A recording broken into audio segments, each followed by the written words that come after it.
আসসালামু আলাইকুম।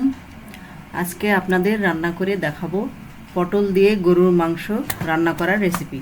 ভিডিওটি স্কিপ না করে সম্পূর্ণ দেখবেন ও চ্যানেলটি সাবস্ক্রাইব করে আমাদের পাশে থাকবেন। চলুন শুরু করা যাক।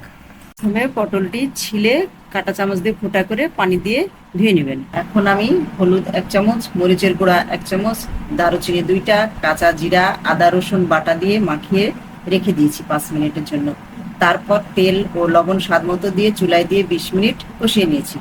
20 মিনিট পর এখন পটলগুলো দিয়ে আরও 5 মিনিট কষিয়ে নিতে হবে।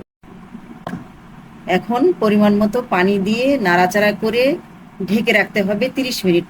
এবার মাংসটা সুস্বাদু করার জন্য প্রয়োজন মতো বেরেস্তা দিয়েছি। 2 মিনিট পর জিরা ও ধনে ভাজার গুঁড়া দিয়ে নামিয়ে নিতে হবে। আপনারা ট্রাই করে দেখতে পারেন, খুবই সুস্বাদু একটি রেসিপি।